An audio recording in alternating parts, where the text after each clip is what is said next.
Press TV. That's right. Thanks so much for staying with us. On to our first story this hour. Well, Israeli troops have opened fire on Palestinians protesting the 63rd anniversary of the occupation of their land.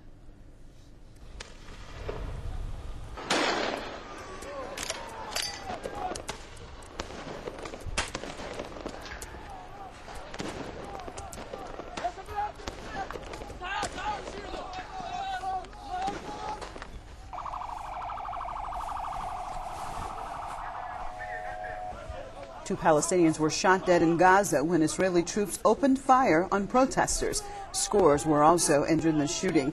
And in the West Bank, one person lost his life. At least 150 others were wounded in similar clashes with the Israeli military.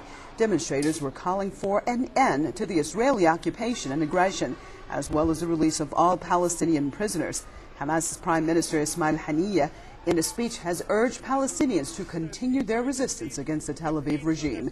He also expressed hope that Palestinians would one day return to their homes and homeland. The Palestinian people know what their path is. They know the path to liberation and to resolving the conflict with the occupation, which can only be done under the banner of Islam. The struggle for freedom cannot happen unless this requirement mentioned in the Quran is achieved.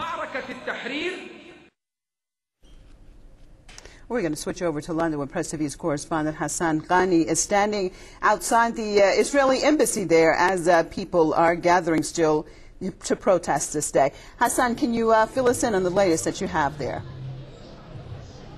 Well, we've been bringing you updates throughout the day. The number of people here has swelled and they've spilled across the street to the other side. There are people from lots of different groups here. The Israeli embassy is just behind the wall. You can see over there. It's hidden out of view and protected by a ring of steel of police officers.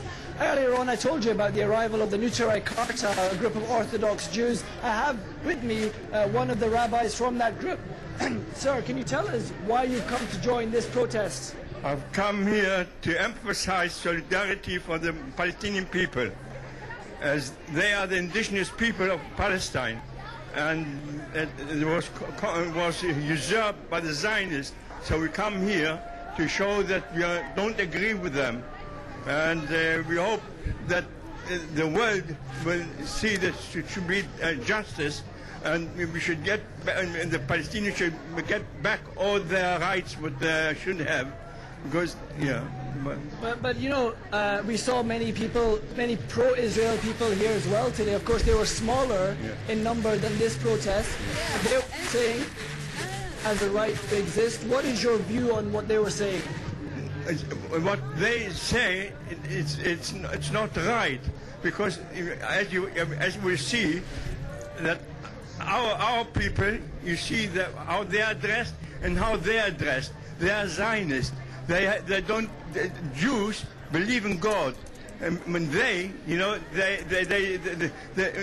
Israel is a Jewish concept. It's a religious concept. They are against the religious. The whole state is against religious over there. So you see the difference. We are the authentic people, authentic Jews. We are the authentic Jews, and we can see it by what we wear and how we go about. You see it different how they go about. Yeah, I mean, they have no right to speak in the name of religion or faith.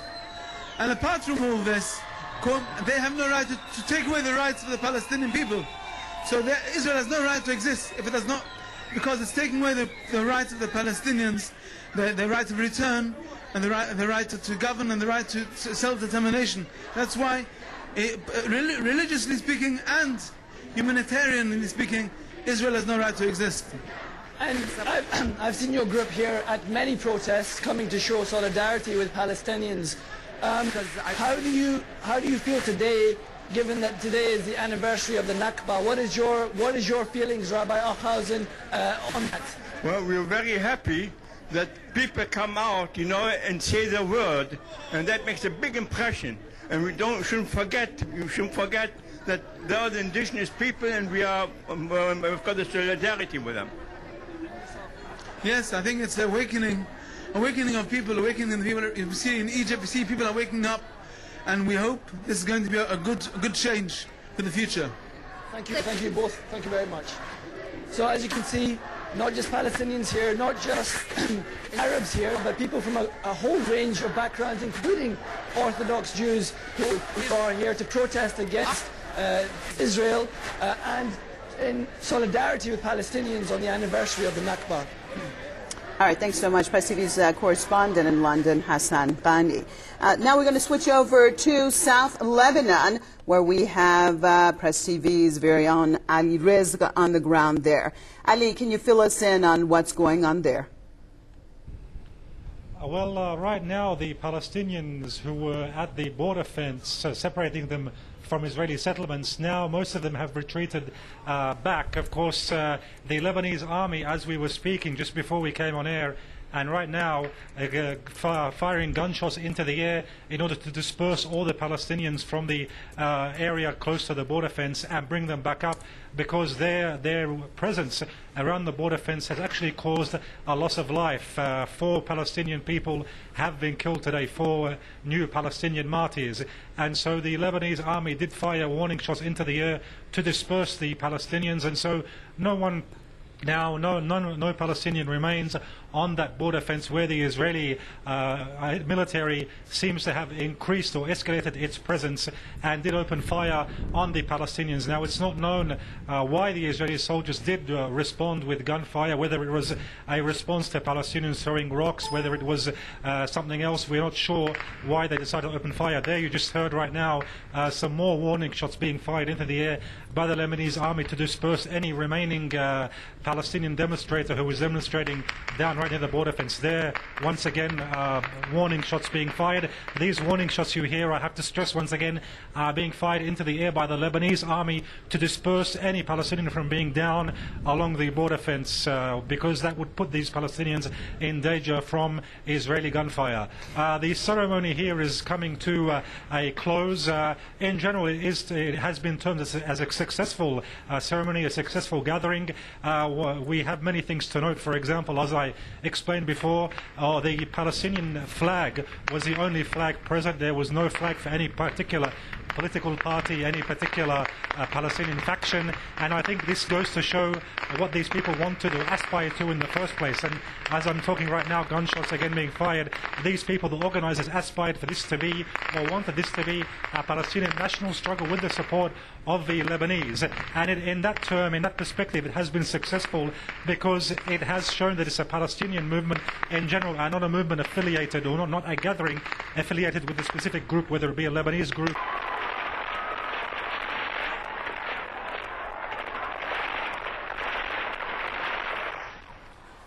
The clashes started when Israeli forces fired in the air and used tear gas to disperse the Palestinian refugees approaching the occupied Golan Heights from the Syrian side. They then used live ammunition against those trying to break through the border fence. Also in Lebanon, tens of thousands of Palestinians attended a rally calling for the return of refugees to their homeland. At least 6 Lebanese protesters were killed and dozens injured after Israeli forces opened fire. Meanwhile, Egyptian authorities have set up checkpoints to prevent protesters from reaching the Rafah border crossing. Reports say several people have been detained. Similar protests have been organized in Jordan. The establishment of the Israeli regime back in 1948 forced over 700,000 Palestinians to flee their homes. Around 5 million Palestinians now live in refugee camps in the neighboring countries. Community. Very bad connection. I'm at Maroon El Ras. Your report is not accurate. There are 7 killed and maybe 18 wounded. I'm standing in the midst of thousands and thousands of Palestinians. Some of them are pushing their way into Palestine. We're at Maroon El Ras. Thousands and thousands are still arriving here, even though the ceremonies have ended, because they're arriving late from Akka and Badawi and Nara Barrett. Literally hundreds and hundreds of buses. Hezbollah arranged for 200 more buses to come from Syria.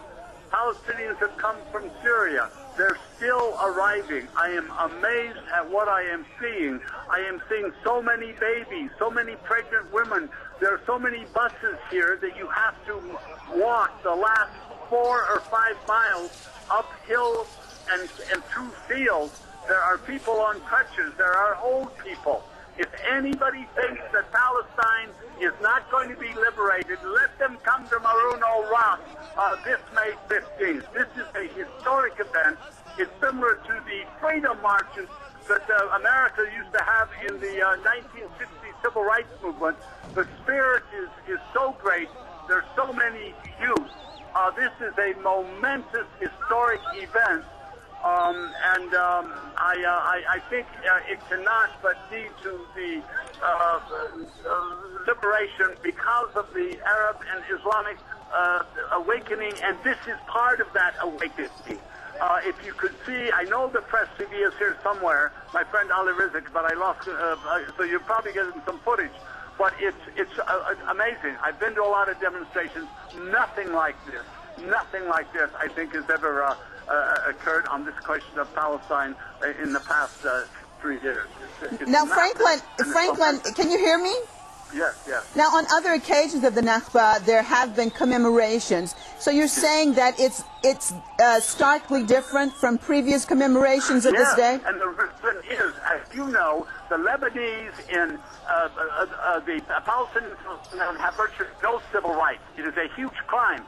But they have never been allowed. I've seen people now looking into Palestine crying. People, they have never been allowed to come south of the Litani River by law, by discriminatory law passed by the Lebanese parliament. So what's unique about this and why it caught on is that this was the first chance in 63 years for many of these people crowded on these hundreds and hundreds of buses to see Palestine. That's why it's different. And what happened is the certain forces objected to it, but the resistance and the Palestinians said, we're coming, so they allowed them to come again for the first time in more than half a century. And they're sitting here, many are agitating, they want to go to Akka. If you stand on a pole here, you can see Akka, if you can believe that or not. It's about 30 miles away from here, but you can see it. So that's what makes it historic, is that it's the first time that massive, I'm estimating, and we will see, there are 250,000 Palestinians still in Lebanon, living in terrible conditions. I'm going to guess, you people are the experts, but I'm going to guess there's probably 20%, at least 50,000, 20% of the Palestinians in Lebanon are here today. And so let those who say we cannot give them civil rights, we cannot give them housing, we cannot give them jobs, because they're forgetting about Palestine. These people are not forgetting about Palestine, and the young people are energized by the Islamic and Arab awakening, and I think it's the beginning of a massive, massive intifada. Well, Franklin, with what you've just described, I mean, I think any human being could just possibly imagine not being able to go back to their homeland, it being taken away, and as you said, seeing it for the first time, the sheer emotion that you must be witnessing out there. Yeah. Go ahead, sorry. I was just saying, I'm sure, like any human being, just imagining if their land had been taken from them, just and being able to see it for the first time, just the sheer emotion that you're probably witnessing out there. Absolutely, exactly that. You could not be more accurate. And the young people, they have tears. You know, only before they heard from their grandfathers or their parents something. But now they see it, and they see those Zionist soldiers right over there in their arrogance, driving back, pointing guns. You can imagine. You can imagine what the resistance is thinking. I'm not predicting there's going to be any this here, but the tension is very high. And again, as we're speaking, the ceremonies have been over for hours, but people are still coming. There's no way to leave this area. People, again, because there's so many buses and services and taxis jamming all of this part of southern Lebanon between Aitayoun, Bint Jbeil, Maroun al-Ras.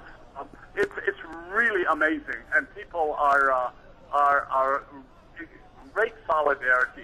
Quite a few Europeans here. But lots of Lebanese, these Lebanese who some people say, well, they've had enough of the Palestinians. But there's lots of Lebanese here, and So I think it's truly historic, but we'll wait for Ali Rizk and the Press TV people to give us the. All right, Franklin. Maybe you have them. I'm just in the middle of this huge crowd. Stay with me, Franklin. Yeah. Stay with me, Franklin. I'm going to switch over Sure. to Beirut and get Professor Mohsen Saleh back in on this.